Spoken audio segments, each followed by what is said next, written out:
Greetings, this is a different kind of video today, how the model country of South Korea defeated the COVID-19 coronavirus, 3/21/2020. So there are many coronaviruses out there. Some are just, cause the common flu, common cold. Some are more serious, like SARS and MERS, the Middle Eastern Respiratory Syndrome and the severe acute respiratory syndrome that started in China.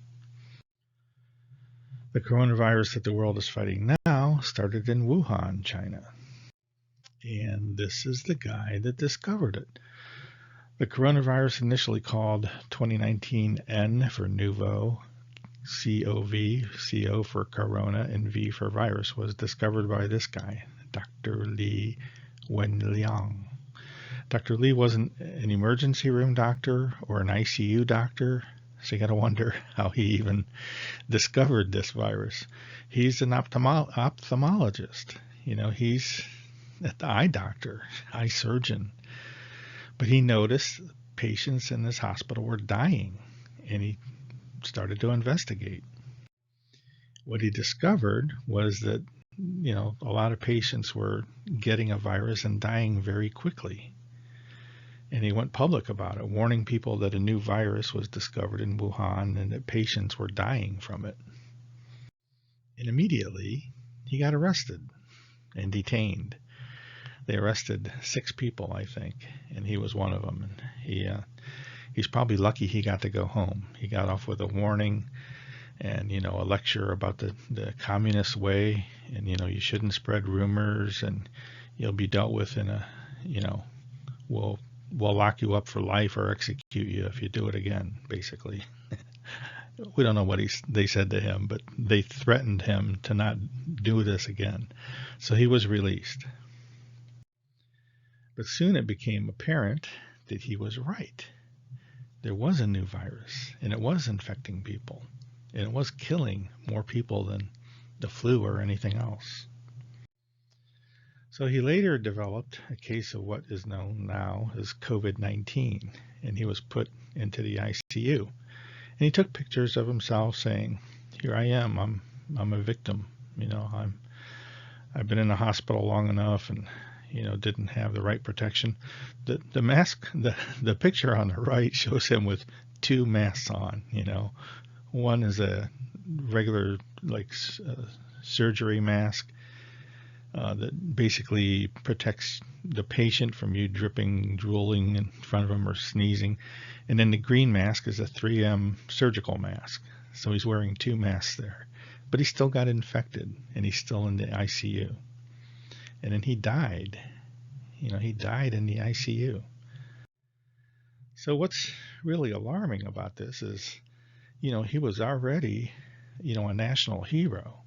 So first he was a dog for, speaking out about a new virus. And then when they discovered it's true and this virus is getting into the couple hundreds and people are dying by the hundreds, then all of a sudden he's a hero, and now he's sick. He's in the ICU. And what's really alarming is they couldn't save him. That's how bad this virus is, they had to put some effort in to save him, you would think, unless, the Communist Party had something to do with it. So, this is from U.S. News and World Report, doctor's death unleashes mourning and fury at Chinese officials. So here he is, here's the hospital where he works, or maybe this is the funeral parlor. So everywhere you went in China, there's tributes to him and flowers and stuff like that, people laying flowers. Chinese people became enraged at the government because he's a national hero. Here it shows more people laying flowers, wherever, whatever city. This is probably mostly Wuhan, but I know this happened in Beijing too. People are, putting up pictures of him and laying down flowers and cigarettes too. Interesting. Chinese authorities admit improper response. So this came out just a couple days ago. March 19th is what this is dated. Just a few days ago, on March 15th, a Beijing vlogger couple started a vlog about him. And they were encouraging people on WeChat to change their WeChat ID photo, their little WeChat, you know, avatar to Dr. Lee's photo, this black and white sketch of him. And a lot of people did. You know, they changed their own, you know, photo, their own avatar to Dr. Lee, and China could see that happening. And I think that's why they chose this time to say, you know, we're sorry to the family. They apologized to the family. We can't have people speaking out about China. Terrible things would happen, like, you know, end to global warming, end to the endangered species, and end to the continents of plastic floating in the Pacific Ocean, and end to millions dying of crazy forms of cancer because of industrial runoff and polluted rivers and polluted fish. Can't speak out about China. Can't have that kind of stuff. So when the WHO found out about this new coronavirus, they immediately sought to get the details on how to identify the virus, because they could, you know, there's always a possibility it could spread throughout the world and even spread more than, you know, MERS or SARS. So they sought out to figure out how do we identify this virus. And what they got was DNA information. So they compare it with other known coronaviruses, you know, like there's a bunch of them that cause the common flu. There's MERS, there's SARS. And they look for DNA markers that would differentiate it from other coronaviruses. That way, you know, they could, you know, and they could publish a paper and, you know, spread that out through the world, through all the nationwide WHO organizations and Center for Disease Control and stuff like that. And, you know, what they wanted to do is give them a blueprint and say, here's the genetic markers that you need to look for, you know, to find out if you're dealing with this new coronavirus. Then the WHO sent this information all over the world in a little fact sheet, you know, basically a few sheets of paper. It says, here's what the DNA looks like. You know, if you do DNA sequencing, you're going to find these genetic markers to be different, and that's COVID-19. So that the other countries could identify the virus and make test kits and possibly vaccines. There's, you know, a bunch of ways of making vaccines. This is like the new wave way of making a vaccine. Instead of using a live virus, which is kind of dangerous, or what you think is a dead virus, which is kind of dangerous, or what you think is a genetically engineered virus that won't damage human tissue, which is also kind of dangerous. You just use the markers. You put the markers in some kind of, I don't know what they use, you know, like a white blood cell or something like that, and it has the genetic markers, and your immune system looks at that and says, that doesn't belong to me, so let's attack it. So this is a kind of a new way of making a vaccine. Okay, in the meantime, the source of the virus was tracked to a wet market in Wuhan. How? Because many of the initial patients either worked there or went there. You know, a lot of people that first got it actually worked in the market. Now, they call this a wet market because this is basically like a seafood market and other animal market. And it's wet because they butcher whatever you want right in front of you. So if you want to buy a chicken, they'll just chop off the head and sell you the chicken there. So that's why they call it a wet market, because there's a lot of blood. There's a lot of, you know, this is actually the process of butchering is a very common way of spreading a virus if an animal has a virus.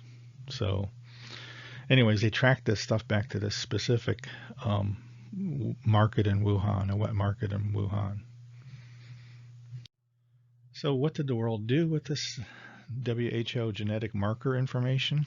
Well, we know what the United States did. They made a vaccine. It started clinical trial on Monday, March 16th. But other countries use this information too, and South Korea was one of those countries. Just as importantly, we know what South Korea did with this DNA information.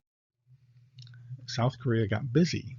Even though South Korea hardly had any cases of coronavirus at all, or they had some suspected cases. They didn't even know how to test for it. So they got busy working on this vaccine. This was a video out of CNN, how this South Korean company created coronavirus test kits in 3 weeks. So the WHO gives them this information and says, here's the genetic markers that you have to look for in a virus, and this company got busy making it. South Korea got busy, used artificial intelligence to help them develop a test that could detect the genetic information that differentiates this virus from less lethal coronaviruses. And that was very fortunate because bad things were about to happen. This shit was about to hit the fan in South Korea. So it's a good thing this company did start working on the test kit. So South Korea discovered a super spreader, someone in South Korea who infects nearly 40 people. Well, it turned out that that person, which was I think like a 72-year-old woman, got blamed for infecting hundreds of people, even though she herself never went, never left South Korea. So let's look at this. An outbreak was taking over a city in South Korea, aided by a super spreader who may have infected hundreds.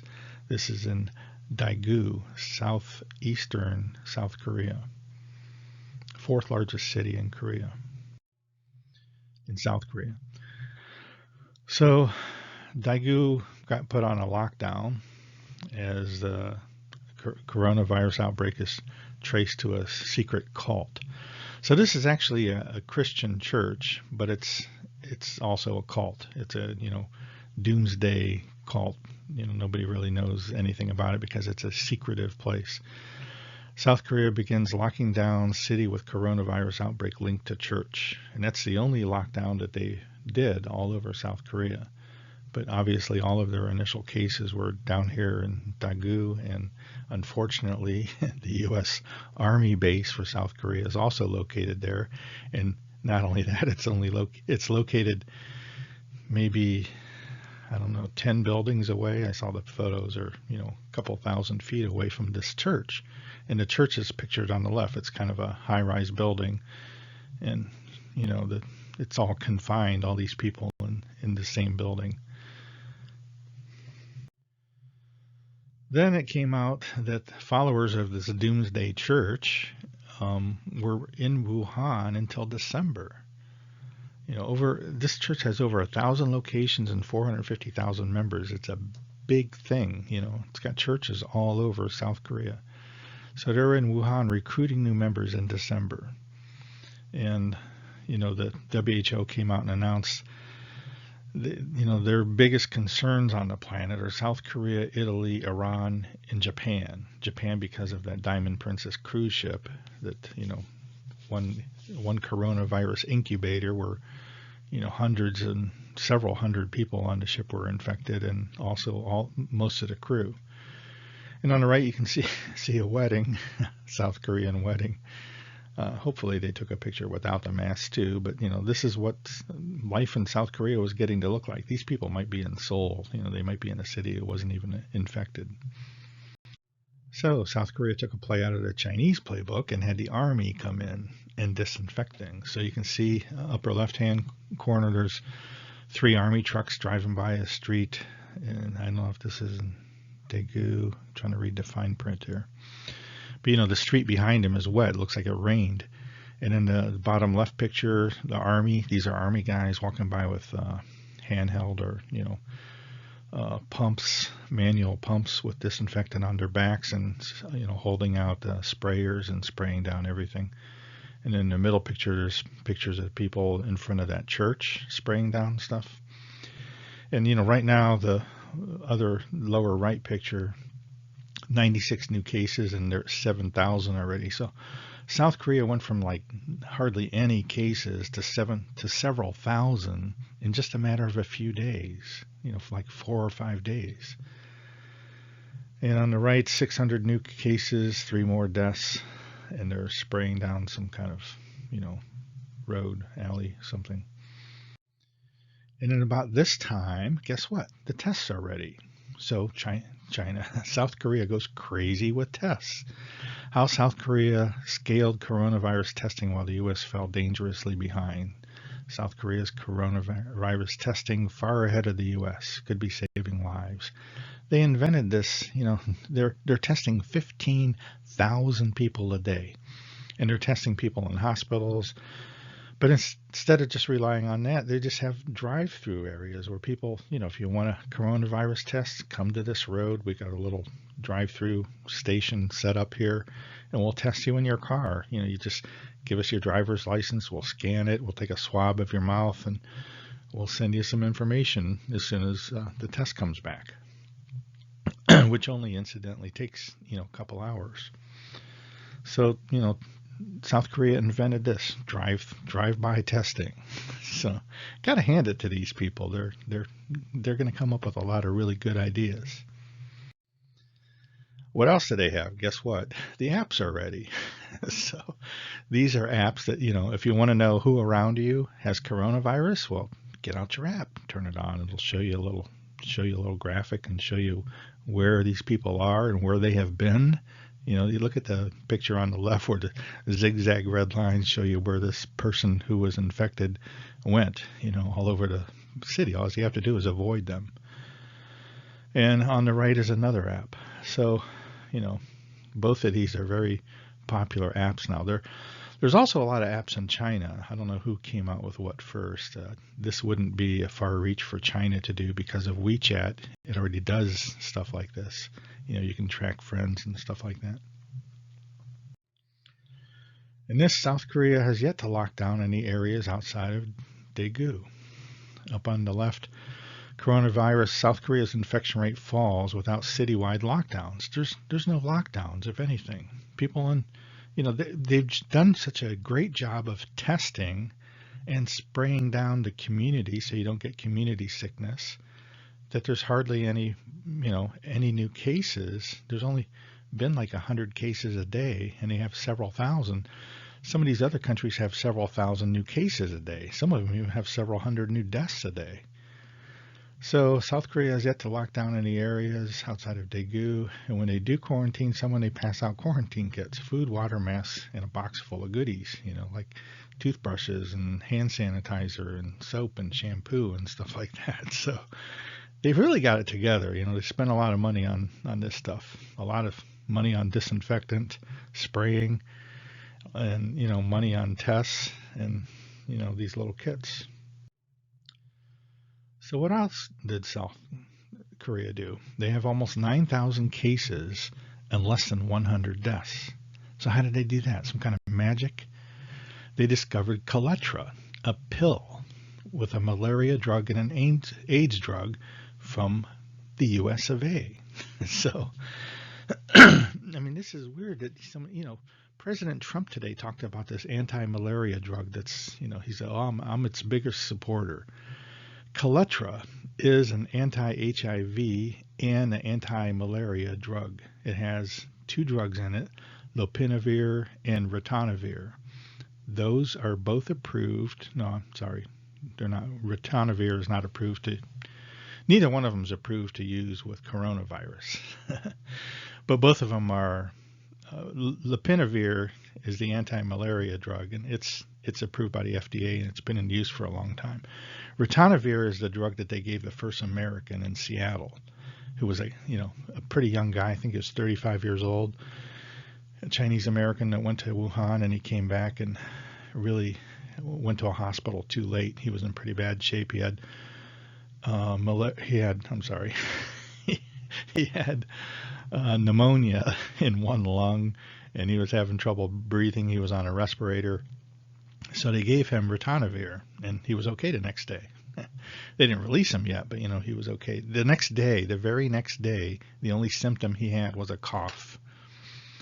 So both of these drugs, lopinavir and ritonavir, are made by Abbott Laboratories. Abbott Laboratories is a huge American pharmaceutical company. Abbott Laboratories spun off this company, AbbVie Incorporated, who makes what? They make Coletra.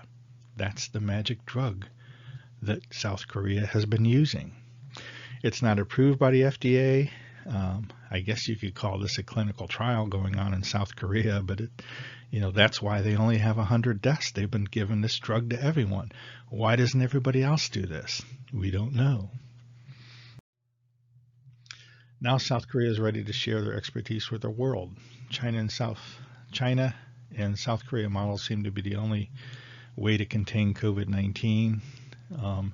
South Korea wants to show the world how to tackle coronavirus, and now the WHO is visiting South Korea to study, to see how they did it. We just went over how they did it. So here's a graph that I made that's a short period of time from 222 to 36, and you can see from like 227 to like 3:1 or 3:2, their cases were just going crazy. And actually then it continued to grow for a little bit, and then it went up to 8,000 and leveled off. But look how far ahead they were. I mean, the dark blue line is Italy, the gray line is Iran, and they just shot up past everybody.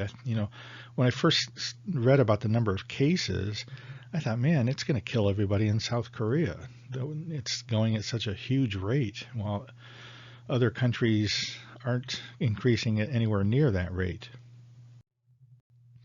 And here's what we have now. We have almost 9,000 cases in South Korea, and the deaths now, I just refreshed this, the deaths are up at 102. That's very few deaths for any country that's up above a few thousand cases. And Italy's setting new world records every day for the number of deaths, almost 900 today. So 100 altogether is pretty low, considering I also have to consider the fact that all of these deaths are within the first couple days of coronavirus, the first week or so. They haven't had very many deaths since then. It's rare to read about a death in South Korea. And this is what my graph looks like today. Now, I didn't assign colors here. That's however Excel, colored them. But South Korea is in this orangish tan, and you can see all the other countries, Italy, Iran, France, Spain, Germany, and USA are all accelerating at crazy rates. And South Korea is just, staying steady at 9,000 cases. And they're getting more and more recoveries every day because they're using a great drug that works. France came out, a company in France came out and said, they discovered a new thing, and their new thing is a malaria drug and an AIDS drug, an American AIDS drug and their own malaria drug. So it's the same thing South Korea is using. And like I said, Trump today, came out and said he's a big advocate of this new drug, for malaria. Well, South Korea already has a new drug, Coletra, and it has everything that you need to heal people that are in the hospital from coronavirus. Okay, that's all we have. Thank you.